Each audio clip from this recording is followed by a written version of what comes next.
ऐसी और कहानी सुनने के लिए वीडियो को लाइक करें, चैनल को सब्सक्राइब करें, बेल आइकन दबाना ना भूलें। धन्यवाद। की शादी रायपुर में सुभाष के साथ 4 साल पहले हुई थी। सुभाष बहुत ही अड़ियल स्वभाव का था। सुभाष हर वक्त सुलेखा को ताने मारता कि 4 साल की शादी में अभी तक एक भी बच्चा उसने पैदा नहीं किया। सुलेखा बहुत दुखी रहने लगी। एक दिन सुभाष सुलेखा को छोड़कर चला गया। सुलेखा को पता चला कि सुभाष दूसरी शादी करके किसी और के साथ रहने लगा है। सुलेखा को कुछ समझ नहीं आया कि इतना बड़ा दुख लेकर वो अपनी माँ के पास कैसे जाए, क्योंकि उसकी बूढ़ी माँ पहले ही बीमार रहती थी। पर सुलेखा के पास कोई और चारा नहीं था। वो अपनी माँ के घर चली जाती है। सुलेखा बेटी, तू अचानक क्या हुआ और दामाद जी नहीं आए? माँ, वो मुझे छोड़कर चले गए। उन्होंने किसी और से शादी कर ली क्योंकि मैं उन्हें बच्चा नहीं दे पाई। सुलेखा रोने लगती है। उसका दुख देखकर जानकी सदमे में रहने लगती है। सुलेखा को 1-2 दिन ही आए हुए होते हैं। अचानक एक दिन काम करते हुए सुलेखा बेहोश हो जाती है। जानकी बराबर में रहने वाले हकीम को बुलाती है। आपकी बेटी माँ बनने वाली है। ये पेट से है। क्या हकीम जी, मेरी बेटी माँ बनने वाली है? सुलेखा, तू माँ बनने वाली है बेटी? माँ, मैं क्या करूं? मेरा जीवन एक ऐसे दोराहे पर आकर खड़ा हो गया है जिसमें पीछे मुड़ने का कोई फायदा नहीं। मुझे अब इस बच्चे के लिए खुद जिम्मेदारी संभालनी है। एक गर्भवती माँ का प्यार मेरे बच्चे को माँ बाप दोनों का प्यार देगा। सुलेखा के साथ जो भी गलत हुआ था वो उसको दोबारा याद नहीं करना चाहती थी। धीरे धीरे दिन बीतने लगे। सुलेखा को पैसों की जरूरत थी, इसलिए वो घरों में चौका बर्तन का काम करने लगी। सारा दिन घरों में काम करके वो थकी हारी घर लौटती थी। गर्भवती होने के कारण उसे काम करने में तकलीफ तो होती थी, पर उसे बच्चे के लिए मेहनत करनी थी। 9 महीने बाद सुलेखा एक बेटे को जन्म देती है। बेटे को देखकर सुलेखा की आंखों में खुशी के आंसू आ जाते हैं। बेटे के जन्म से मानो उसे जीने का सहारा मिल जाता है, पर सुलेखा की माँ उम्र और बीमारी के चलते बेटी का साथ नहीं निभा पाती। सुलेखा की माँ का देहांत हो जाता है। सुलेखा माँ के बिना अधूरी हो गई थी। सुलेखा ने दोबारा काम पर जाना शुरू कर दिया। अब वो बेटे सुमित को भी काम पर साथ ही लेकर जाती। एक दिन, सुलेखा, तुम ये छोटे बच्चे के साथ काम पर आती हो, सारा ध्यान तो तुम्हारा इसकी देखभाल में ही लगा रहता है। ऐसे तो तुम कोई काम नहीं कर पाओगी। तुम अपना हिसाब कर लो, कल से काम पर मत आना। अब मैं क्या करूं? मेरे सारे घर धीरे धीरे छूट गए, पैसे भी खत्म हो गए। मुन्ना रो मत, मैं तेरे लिए अभी दूध लाऊंगी। सुलेखा बेटे को लेकर दूध लेने चली जाती है। भैया, थोड़ा सा दूध मिलेगा? मेरा बच्चा बहुत भूखा है। मुफ्त में तो मैं तुझे दूध नहीं दूंगा। हाँ, एक काम कर, वो जो दूध के बड़े डिब्बे रखे हैं ना, हाँ, वो सारे डिब्बे अच्छे से धो दे और बदले में अपने बच्चे के लिए दूध ले जा। सुलेखा सारे डिब्बे धो देती है और अपने बेटे सुमित को दूध पिलाती है। मुश्किल भरे दिनों में भी एक माँ ने अपना साहस नहीं खोया था। एक रात जब सुलेखा अपनी झुग्गी में सो रही होती है। अरे उठो उठो, सब बस्ती में आग लग गई है, झुग्गियों से बाहर आओ सब। अरे जल्दी उठो। सुलेखा, ओ बेटी सुलेखा, जल्दी से बाहर आ, झुग्गियों में आग लग गई है।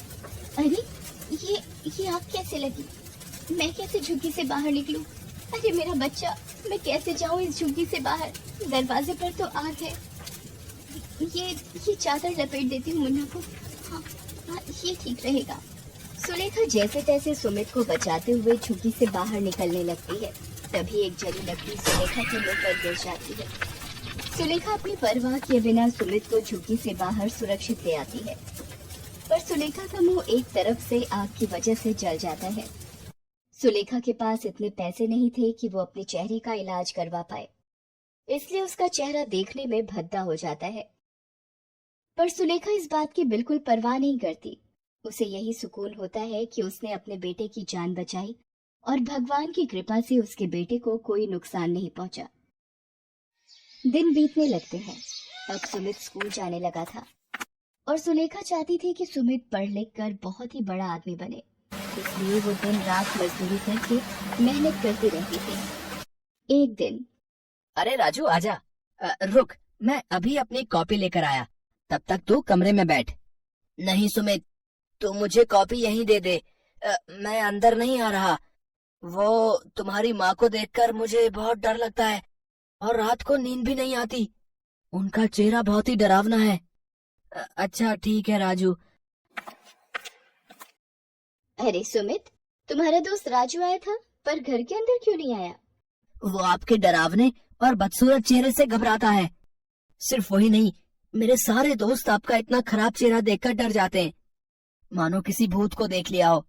तभी मेरा कोई दोस्त मेरे घर आने के लिए हाँ नहीं बोलता। आपकी वजह से मुझे बहुत शर्मिंदगी महसूस होती है माँ।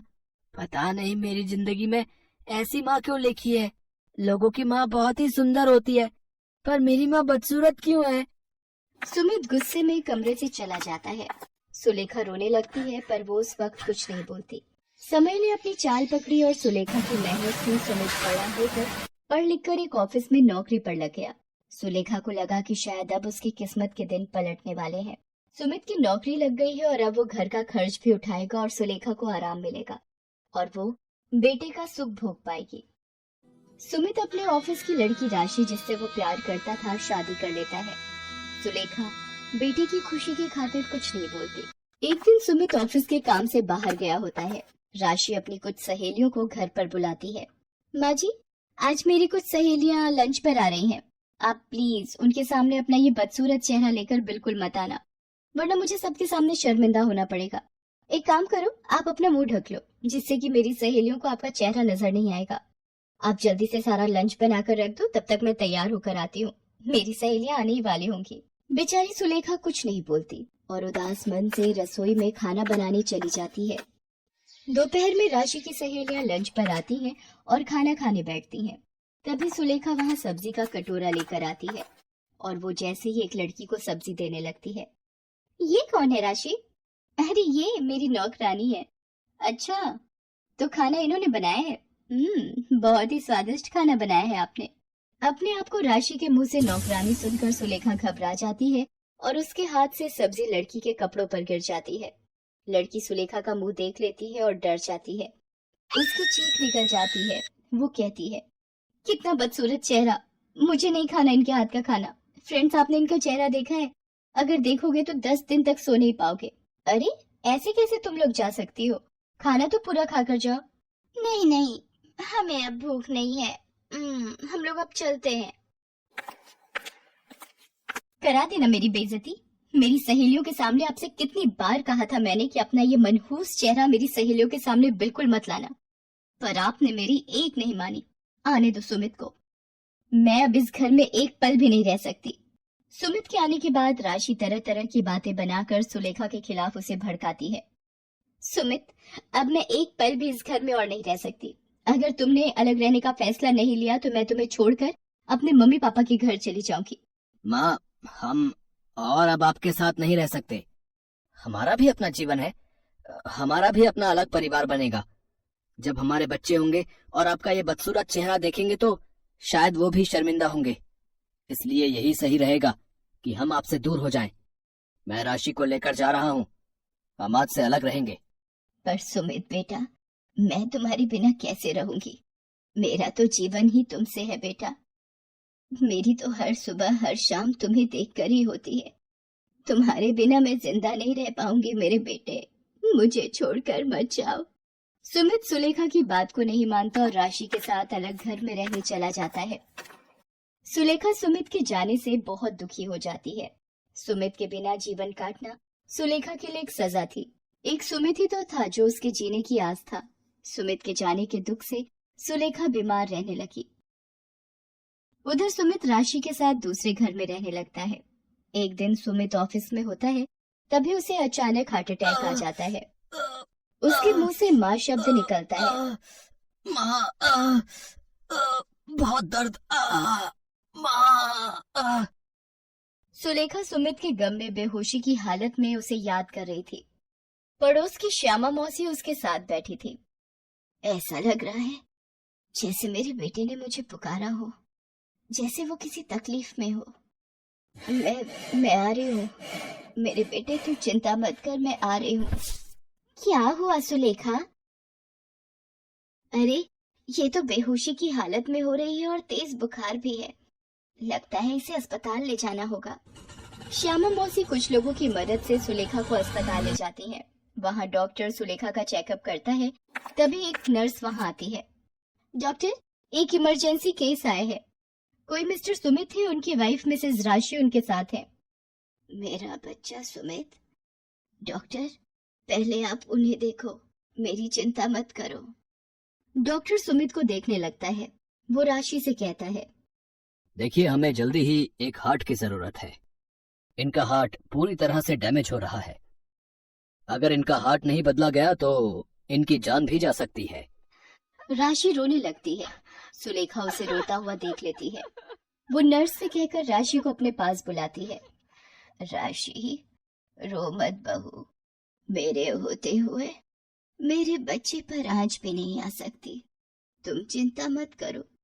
माँ जी, कहाँ से नया दिल मिलेगा, कौन देगा इतनी जल्दी? अगर सुमित को कुछ हो गया तो मैं जिंदा नहीं रह पाऊंगी माँ जी। राशि रोते हुए सुमित के पास चली जाती है। सुमित की तबीयत का सुनकर सुलेखा की तबीयत बिगड़ने लगती है। उसकी सांस फूलने लगती है।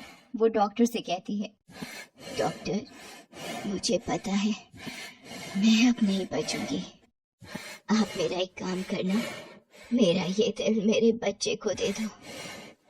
मेरे सुमित को बचा लो डॉक्टर, मेरे सुमित को बचा लो। सुमित को होश आ जाता है। डॉक्टर उसे कहता है, ओह गुड मिस्टर सुमित, अब कैसा फील कर रहे हैं आप? सुमित, अब आप बिल्कुल खतरे से बाहर हैं। डॉक्टर ने कहा है आपको कुछ ही दिनों में छुट्टी मिल जाएगी। राशि, मुझे किसने बचाया? मुझे बताओ। मेरी जिंदगी पर उनका बहुत बड़ा एहसान है।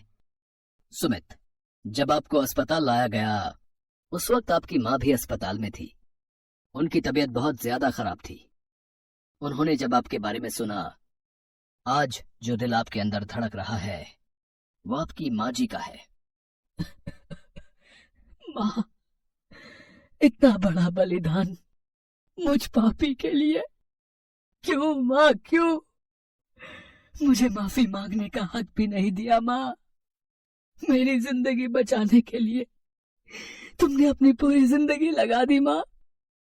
मुझे माफ कर दो माँ, मुझे माफ कर दो। सुमित बेटा, तुम अपनी माँ के बलिदानों का कर्ज जीवन भर नहीं चुका सकते।